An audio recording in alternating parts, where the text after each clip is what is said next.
That sounds like a disaster waiting to happen.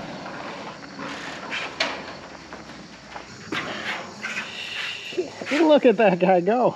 Welcome back to the Lost Cause Ranch. Today, we are finally putting a lid on this thing. That is right, we are tackling some of the steel paneling for the Land Rover shop. And I learned to do a little trim work, finish details.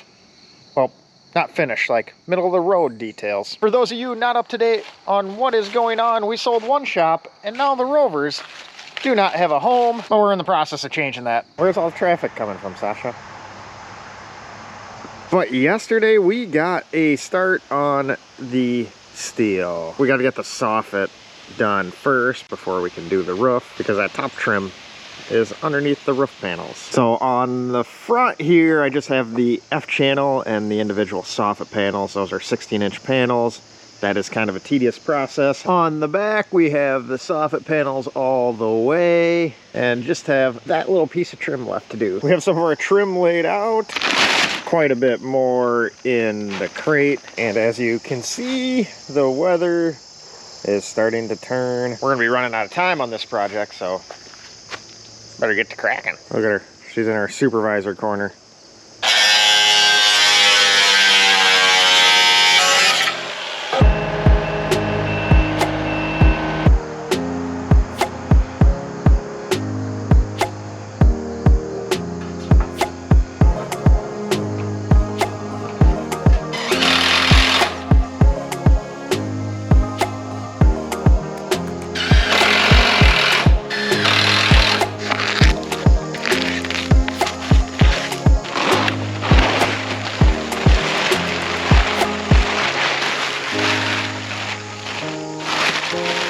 You wouldn't think the entire building would be all in that one little skid, but it is. And there are our colors. So this is the roof and the trim. This is the side. We got burnished slate and midnight charcoal. I think that should look all right. If you look at it from this view, there is quite a few sheets.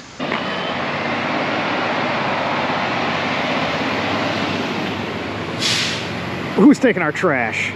All right, guys, I think we are starting to get the hang of this whole construction thing. We have 3/4 of the soffit installed, along with the trim. I'm actually pretty pleased with how this is going so far. We have to get that on before we can put the roof steel up. I kind of moved one of these over here to see how it'd be. After I get the last soffit in, I'm gonna try and lean this guy up against there and try and pull it on the roof and see if I can start zipping down some roof panels. I think it'll go smoothly once I get a process figured out. Looked on the old interwebs and that's how some people are doing it. We have this side left to do and then all the soffit is installed. It's kind of a tedious process. They are individual 16-inch soffit panels, so just time consuming.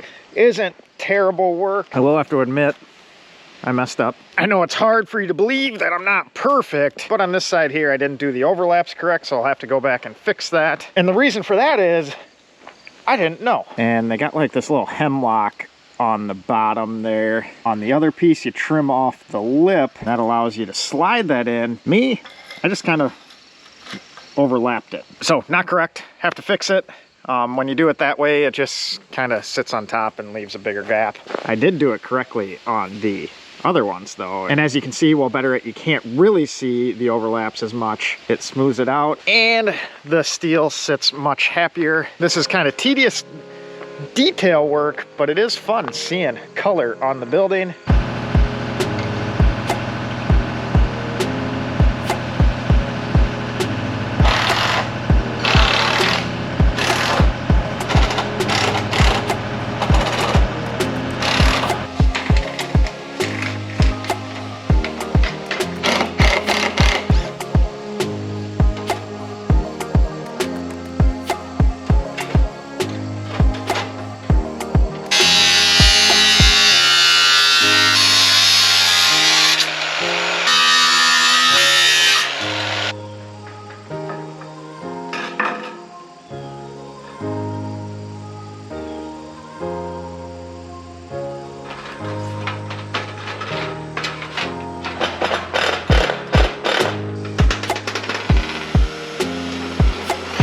So it kind of sucks when you only bring one T10 up with you in the lift and you drop it. We'll go back up now. And this time, bring a spare.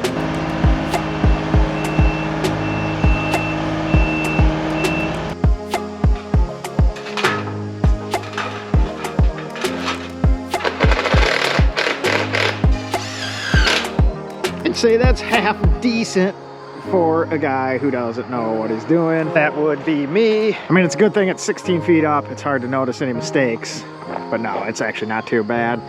Sure gives the edge a nice, clean finished look. Glad I went with an overhang and the soffit. After all the siding and roof is on, we do have some detailed trim work that we will have to do. I'll make some little corner covers and whatnot with some of the extra steel and the sheet metal brake. But we are now at a point where we can start putting the big panels on. These guys here are 16 feet 5 inches by 3 feet wide. Still trying to figure that out, but first we got the recovery rope and we're gonna hang it up there while we still have the lift. And it's gonna be the tie-off point for strapping into the harness. Then we have to finagle this guy out of here somehow. It's almost too large to do that, but we got it in. So we should be able to get it out, but it's been in since the day we got it dropped off. So hopefully with the trusses and stuff on, I still have enough room to get it out. That would be unfortunate if it didn't fit back out of there.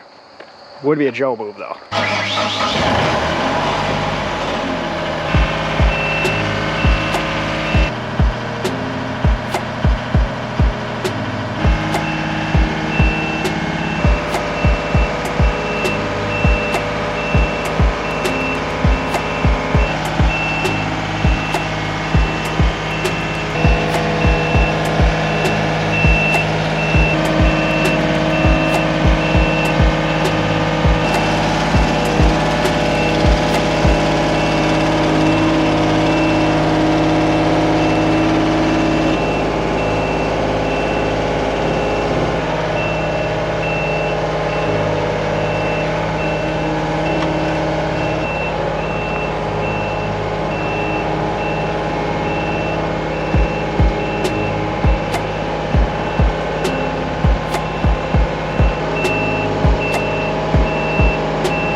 About that, Sash. Well, this is the first time it is empty since the trusses have been up. Every day we get more and more feeling on how big and or small this is. But that right there is the last time you will see that lift. It has been a tremendous help in all this. And I'm starting to conquer a little bit of my fear of heights. A little bit. Now I need to top the fuel off. I'm half tempted to drive it up the road. We got a gas station 1.75 miles away. This thing will do 28 miles an hour. I honestly can't even imagine doing 28 miles an hour, steering with a rocker switch while you're 25 feet behind the frickin' thing. That sounds like a disaster waiting to happen. I don't know why you would need one of these to go 28 miles an hour. But with that being said, we have our safety rope hanging. We have a nice bright green so we can see. And we should be able to almost do the entire roof with it right there, because we have like a 6-foot lead on the harness that should be able to get over there.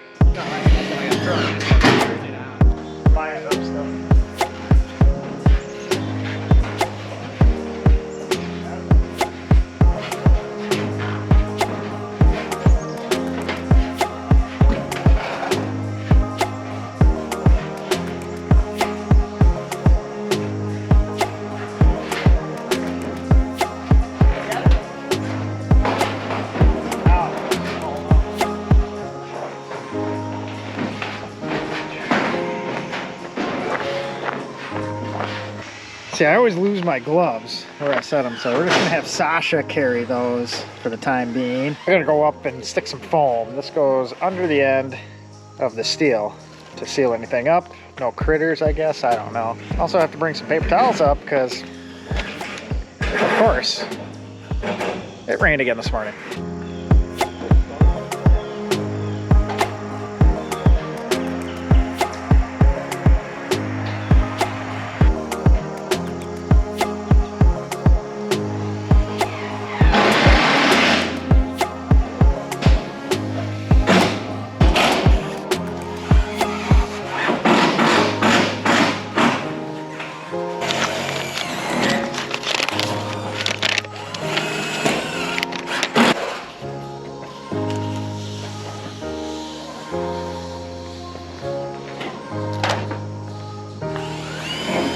got my glove back.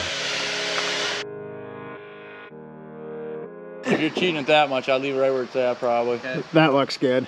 Run it. Need more screws. Yeah. Oh my. Yep. What color was it? Whatever you say. What color was it? Gonna definitely screw this one up.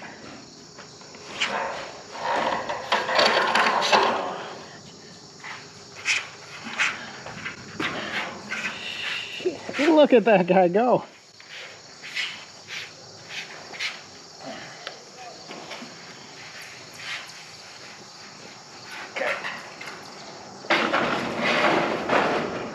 Ready?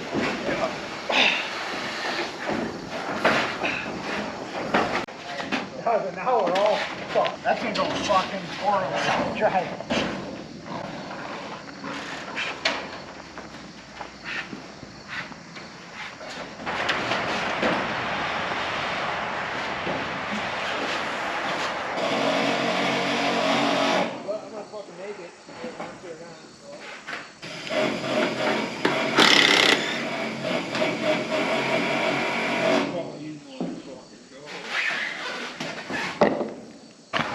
Starting to get quite a bit darker in here. We just have our little ridge open. But they're rocking right through the roof. The backside looks pretty freaking nice. And I think I got like 3 or 4 panels left. Those two have been hammering the roof all day. Me and Dual just throwing panels up to them. They kicked me off the roof early on because I'm a little slow, a little scared. They're up there. No big deal, I guess. A couple air plumbers must be used to being up there all day. Me, on the other hand, I like to be on the ground.